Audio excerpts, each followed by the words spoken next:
사도행전 4장 32절 한 절에 있는 말씀입니다. 사도행전 4장 32절 우리 다 같이 한 목소리로 합독합니다. 시작. 믿는 우리가 한 마음과 한 뜻이 되어 모든 물건을 서로 통용하고 자기 재물을 조금이라도 자기 것이라 하는 이가 하나도 없더라. 아멘. 자, 하나님께서 우리가 하신 말씀은 사도행전 4장 32절에 있는 말씀입니다. 성령의 공동체, 꿈같은 공동체라고 하는 제목으로 하나님 말씀드리기를 원합니다. 동물 중에 늑대는 잔인하기로 유명합니다. 한번 공격 목표를 정하면 결코 포기하는 법이 없다고 합니다. 입에 문 것은 이빨이 부러져도 절대로 놓지 않는다는 것이지요. 그런데 이런 늑대에게도 사냥의 성공률이 얼마 정도 되느냐? 20분의 1 정도 된다는 것입니다. 하루에 20번 정도 사냥에 나가면 19번은 실패한다는 것이지요. 그래도 늑대는 쉬지 않고 끊임없이 먹이를 찾아다닌다는 것입니다. 이처럼 성공하려면 영적인 늑대가 되어야 한다는 것입니다. 되면 좋고 안 되면 말구식의 태도로는 절대로 이루어지는 것이 아무것도 없다는 것이지요. 성공하지 못하는 것은 머리가 나빠서가 아니라 환경이 나빠서가 아니라 형편이 나빠서가 아니라 무서운 집념이 없기 때문이라는 것입니다. 1519년 스페인의 코르테스 장군은 멕시코 정복의 꿈을 안고 11척의 배에 700여 명의 병사들을 태웠어요. 이렇게 적은 수로 멕시코를 정복한다는 것은 보통 각오로는 불가능한 사건입니다. 코르테스 장군은 비장한 각오로 멕시코의 베라크루스 항구에 도착을 했어요. 누가 봐도 이 전쟁은 순박한 양이 호랑이 굴 속에 들어가는 것과 똑같았습니다. 그러나 여러분, 상황은 달랐습니다. 코르테스 장군은 육지에 상륙하자마자 700명의 부하들이 보는 앞에서 타고 온 11척의 배를 모조리 부살라 버렸다는 것입니다. 700명의 군사들은 생각했어요. 더 이상 우리는 돌아갈 길이 없다. 사는 길은 오직 이기는 것뿐이다. 지면 죽는다. 승리가 생명이다. 병사들의 눈에는 불이 튀기 시작했다는 것입니다. 이를 악물었습니다. 그들의 싸움은 목숨을 건 싸움이었다는 것이지요. 말할 것도 없이 승리는 그들의 몫이었다는 것입니다. 목숨 걸고 출발한 사람에게는 두려움이 없습니다. 목숨 걸고 싸우는 사람은 누가 당낼 수 있겠습니까? 그런데 초대교회 성도들이 바로 그런 모습이었다는 것입니다. 목숨 걸고 하나님 나라 영광된 사역을 위해서, 선교 완성을 위해서 그들은 출발을 했고, 목숨 걸고 마귀와의 한판의 전쟁에서 영적인 전쟁을 치르는데 누가 그들을 당해낼 수 있겠단 말입니까? 베드로와 요한 사도가 성전으로 기도하러 올라가다가 나면서부터 못 걷게 된 사람을 만나게 되었어요. 사도행전 4장 22절에 보면 그 사람은 40여 년이나 안진뱅이의 모습으로 살았다는 것입니다. 그런데 베드로와 요한 사도가 우리를 보라, 우리를 주목해 보라 라고 이야기하면서 나사렛 예수 그리스도 이름으로 명하노니 일어나 걸으라, 일어나 걸으라 라고 했을 때 그가 40여 년 된 안진뱅이가 벌떡 일어나 걷게 되었다는 것입니다. 이처럼 성령이 임하는 곳에는 기적이 나타납니다. 성령이 임하는 곳에는 역사가 일어난다는 것입니다. 성령이 임하면 또 어떤 일이 생깁니까? 사람을 두려워하지 않는다는 거예요. 이상하게 신앙의 용기가 생기고 믿음의 거룩한 배짱이 생긴다는 것입니다. 어떤 세력도 한 길로 왔다 7길로 물러가게 될 것입니다. 담대하게 예수 복음으로 하나 될 수 있길 바랍니다. 십자가의 복음, 피의 복음으로 하나 될 수 있게 되길 바랍니다. 사망 권세를 깨뜨리시고 죽음을 이기시고 부활하신 우리 주님이 나의 주님이요 여러분의 주님 아니겠습니까? 그러니까 여러분, 믿음으로 나갈 수 있게 되길 바랍니다. 하나님 아버지께서 여러분을 도와주실 것입니다. 성령의 역사가 일어나니까 그들이 통성으로 기도하기 시작했어요. 합심해서 기도하기 시작했어요. 여러분, 이것이 오순절 기적의 사건이었고 성령의 강력한 기름 부으심이 일어났을 때 일어난 사건이었다는 것입니다. 여러분, 얼마나 놀라운 일입니까? 저는 그 놀랍고 이상한 일들이 여러분의 삶 속에서 일어날 수 있게 되길 바랍니다. 힘들고 어렵지만 그래서 내 귓가에 은혜의 미소가 늘 넘쳐날 수 있게 되길 바랍니다. 기쁨의 미소가 저 가슴속 깊은 곳에서, 뱃속 깊은 곳에서 생수의 강물이 흘러 넘치는 것까지 그렇게 기쁨이 넘쳐날 수 있게 되길 바랍니다. 그래서 우리 공동체가 성령의 공동체, 꿈같은 공동체가 될 수 있길 바랍니다. 성령의 공동체가 될지어다, 꿈같은 공동체가 될지어다, 그렇게 되기를 선포합니다. 성경에 보면 이런 변화와 함께 또 한 가지 놀라운 역사가 일어났어요. 성령 임하니까 방언도 하고 예언도 하고 봉사도 하고 능력과 권능과 치유 역사도 일어났고 기적의 역사가 일어났는데 또 한 가지 오늘 본문에 보면 자기의 것을 자기 소유라 생각하지 않았다는 것입니다. 필요한 이들에게 쉐어링 나눠주는 놀라운 역사가 있었다는 것이지요. 구제가 일어난 것입니다. 오늘 32절에 보면 믿는 무리가 한 마음과 한 뜻이 되어 모든 물건을 서로 통용하고 자기 재물을 조금이라도 자기 것이라 하는 이가 하나도 없더라 이렇게 말씀하고 있습니다. 사랑하는 성도 여러분, 성령이 임하니까 무슨 일이 일어났습니까? 우리의 인생관, 우리의 가치관, 우리의 철학관, 우리의 세계관이 변한 거예요. 심지어 물질관도 변한 것입니다. 성령이 임하니까 자기의 재물을 자기 것이라고 조금도 생각하지 않았어요. 누가 시켜서가 아닙니다. 이상하게 돈에 대해서 물질에 대해서 자유하는 마음이 일어나게 되었다는 것입니다. 32절 하반절에 보면 재물을 조금이라도 자기 것이라 하는 이가 하나도 없더라 이렇게 말씀하고 있습니다. 성령이 임하면 예외 없이 그 삶 속에 긍휼의 마음이 생기고 구제의 마음이 일어나게 된다는 것입니다. 성령이라면 성교가 일어나고 구제의 사건이 일어난다는 것이지요. 구제하며 선교하고 선교하며 구제하는 것입니다. 구제는 누가 강요해서 되는 것이 아니에요. 저절로 자발적으로 일어났다는 것이지요. 그릇에 물이 차면 넘치는 것처럼 긍휼의 마음을 가지니까 다른 사람의 필요를 채우는 놀라운 역사가 있었다는 것입니다. 어떤 사람에게 진정으로 성령이 임했는지 임하지 않았는지 살펴볼 수 있는 좋은 것이 있어요. 선교에 관심이 있는지 없는지 구제에 관심이 없는지를 보면 알 수 있다는 것입니다. 만약 여러분이 가난한 누군가를 불쌍히 여기고 긍휼히 여기고 그의 필요를 또 채워주고자 하는 돕고자 하는 마음이 있다면 이미 여러분에겐 성령이 임한 것이고 차고 넘치는 역사가 있게 되길 바랍니다. 어떤 교회가 진실한 교회냐, 어떤 교회가 진실치 못한 교회냐라고 하는 것은 그 교회가 정말로 구제를 하느냐, 선교를 하느냐, 구제의 마음을 가졌느냐, 선교의 마음을 가졌느냐라고 하는 것입니다. 교회에서 말하는 진정한 구제는 성령 충만해서 흘러 넘치는 것입니다. 어떤 성도를 보면 하나님을 사랑한다고 해요. 말은 그렇게 해요. 헌금도 해요. 구제도 해요. 봉사도 해요. 그런데 문제는 다른 일을 섬기고 돕는 일에 인색한 것이지요. 여러분, 나는 하나님을 사랑하지만 구제도 하지 않는다. 선교도 하지 않는다. 그건 하나님 사랑이 아니라는 것이지요. 우리가 일반적으로 성령에 대해서 말할 때 방언의 역사도 일어나고 예언의 역사도 일어나고 권능의 역사, 치유의 역사, 찬양의 역사가 일어나지만 중요한 것은 그 모든 것 가운데 예수 심장으로 나에게 주어진 것 흘려보낼 수 있고 나눌 수 있어야 된다는 것입니다. 진정한 성령의 역사는 선교하는 것입니다. 그러나 선교까지는 이야기해도 성령의 역사가 구제까지 연결되는 사람은 그렇게 많지 않은 것 같아요. 사랑하는 성도 여러분, 구제는 성령의 역사입니다. 성령이 충만하면 교회에 긍휼의 마음이 가득 찬 것이지요. 연약한 사람, 불쌍한 사람, 소외된 사람, 외로운 사람에 대한 관심이 깊어지는 것이지요. 그리고 사랑을, 애정을 쏟아부는 것입니다.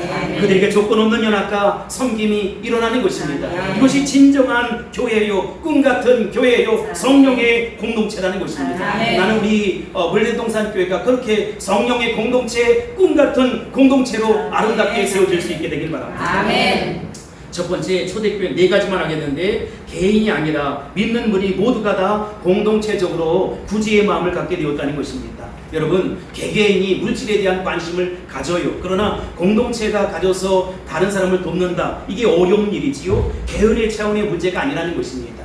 믿는 무리가 모두 다 한 마음 가지고 공동체적으로 구제에 관심을 갖게 되었다. 우리 물대동산 교회 안에도 개인적으로 구제에 관심을 가진 이들이 많이 있어요. 긍휼로 그저 수냄 여인처럼 퍼나르고 나눠주고 하는 이들이 많이 있어요. 날마다 그들에게 채워주시고 부으신 역사가 일어날지어다. 그러나 교회가 결정해서 하나님 주신 헌금으로 선교도 하고 구제도 할 수 있어야 된다는 것입니다. 공동체 차원에서 이런 일들이 일어나야 한다는 것이지요. 두 번째, 초대교회는 한 마음 한 뜻이 되었다는 것이지요. 물질에 대한 마음은 사람마다 다 달라요. 한 마음 갖기가 어렵다는 것이지요. 부부라도 돈 쓰는 용처가 다른 것입니다. 남편은 좋은 차를 타고 싶습니다. 아내는 명품 가방이나 구두를 사고 싶습니다. 왜냐하면 똑같은 돈이지만 서로의 관심사가 다르기 때문에 그렇게 결정하는 것이지요. 근데 여러분, 돈을 사용함에 있어서 마음이 하나 되는 것이 쉬운 일이 아니에요. 더더욱더 교회 공동체 안에서는 그렇다는 것입니다.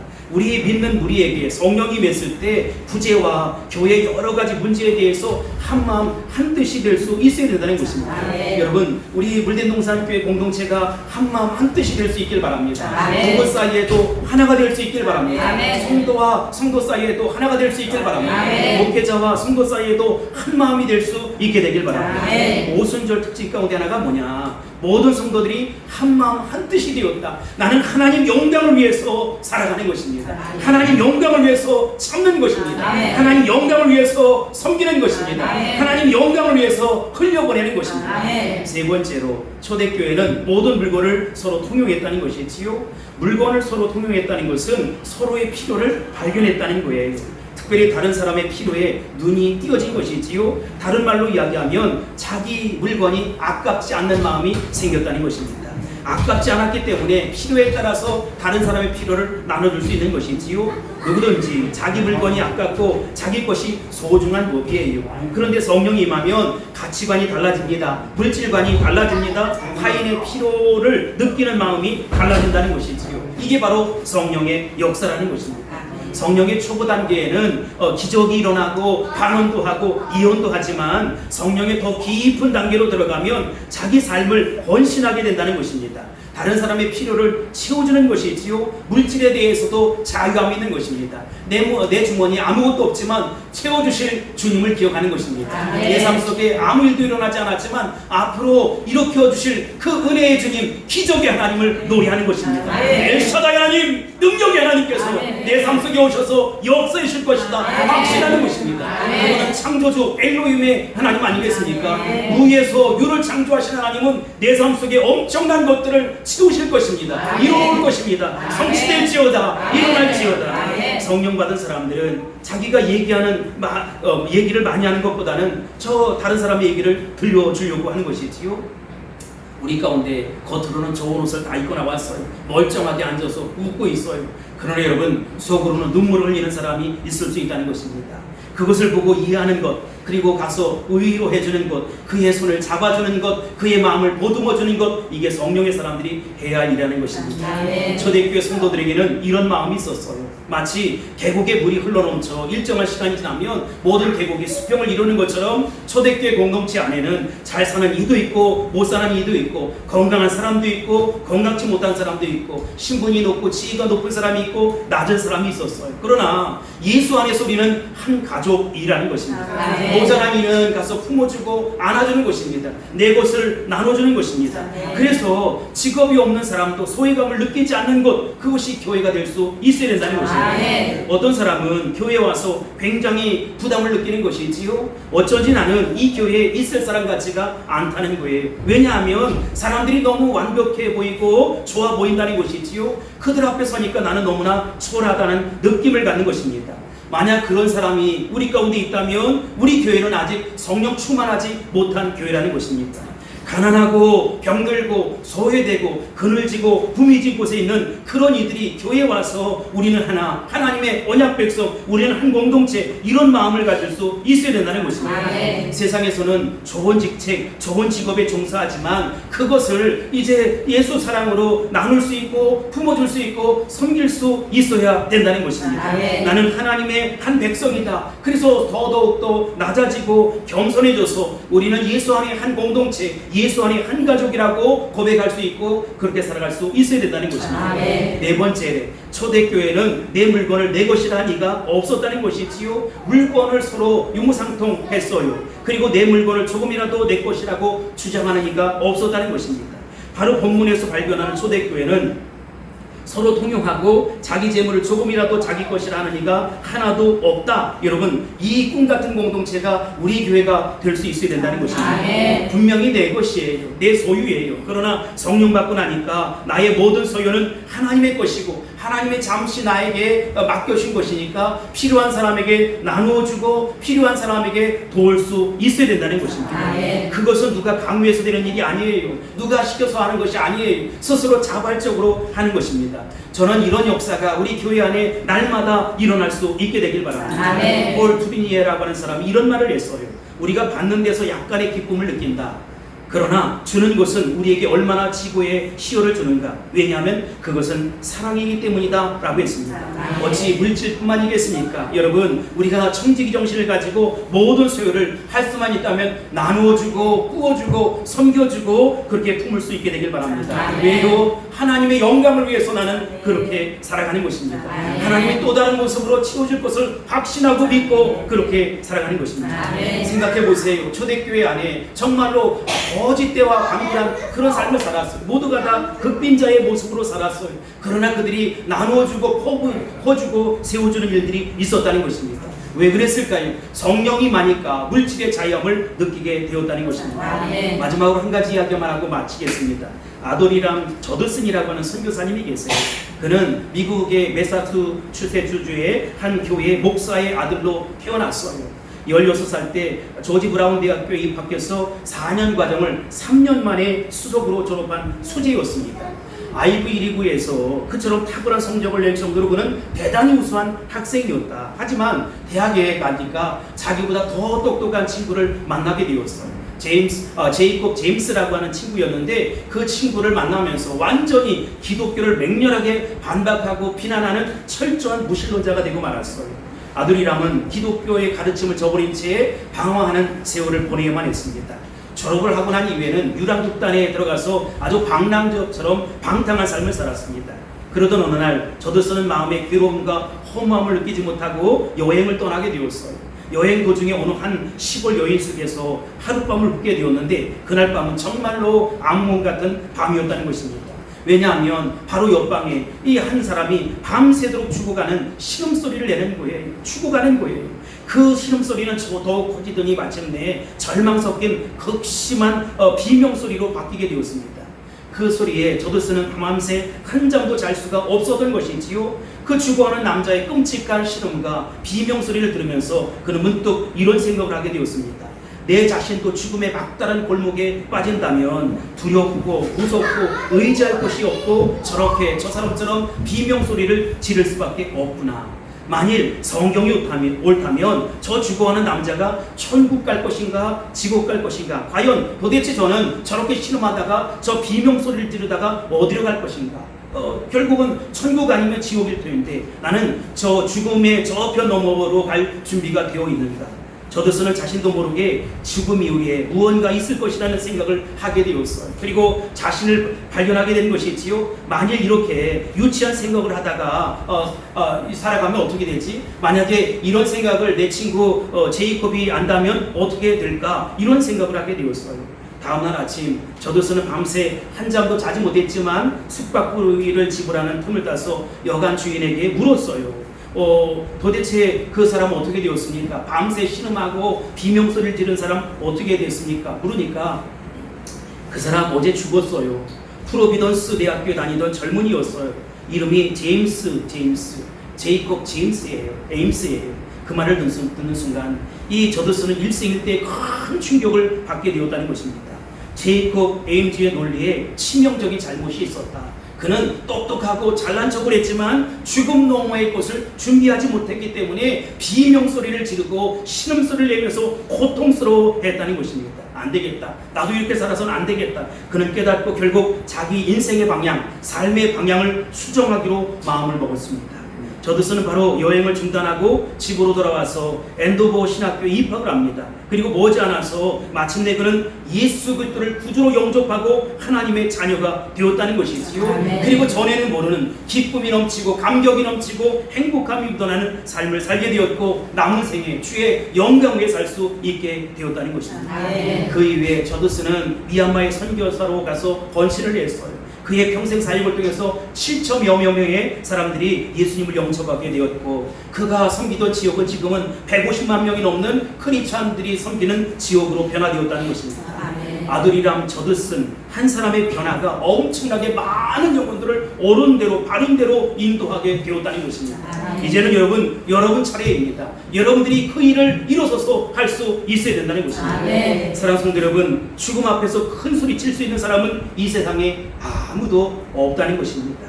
오죽했으면 프랑스의 절대군주였던 루이 14세는 죽음이 두려워서 내 앞에서 죽음이란 단어를 쓰는 사람은 죽여버리겠다는 것이지요. 그리고 밤새 죽음의 천사가 다가올지도 모르니까 이 침실 방에 말이죠, 두꺼운 커튼을 쳤다는 것입니다. 하지만 그도 결국은 그렇게 죽음을 외면하다가 죽고 말았어요. 20세기 유명한 화가였던 피카소는 죽음의 공포증에 걸려서 죽음이란 단어를 들어도 자기가 죽을 것 같은 그런 두려움에 휩싸였다는 것입니다.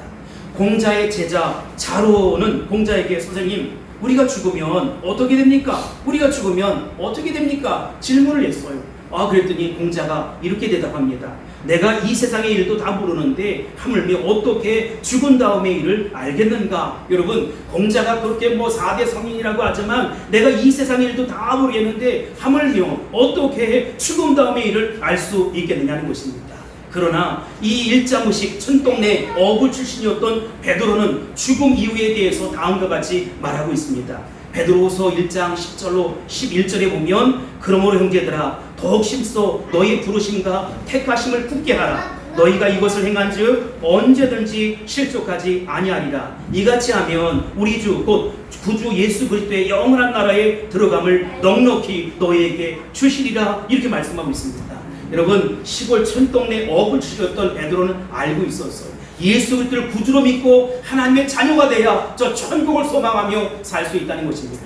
천국을 소망하는 사람은 달라요. 하나님 영광을 위해서 살아간다는 것입니다. 전에는 내 뜻, 내 마음, 내 주장, 내 생각, 내 방법대로 살아가지만 이제 다시 복음 앞에 서서 하나님 영광을 위해 살아가자. 구제하며 선교하며 살아가자. 사랑을 실천하며 살아가자. 입술로만 사랑할 것이 아니라 구체적으로 예수님이 살을 찢고 피를 쏟으셔서 온 인류를 구원해냈고 나를 구원해냈던 것처럼 그렇게 나도 축복의 통로가 되고 구원의 통로가 되어서 쓰임받아야지, 사용되어야지 라고 결심하게 된다는 것입니다. 나는 우리 물대농산 교회 공동체가 그런 성령의 공동체가 될 수 있길 바랍니다. 꿈 같은 공동체가 될 수 있기를 주님으로 축원합니다. 이제부터는 여러분들이 온몸으로 그것을 체험할 차례입니다. 이제부터는 여러분들이 온몸으로 그것을 경험할 차례입니다. 기도하겠습니다.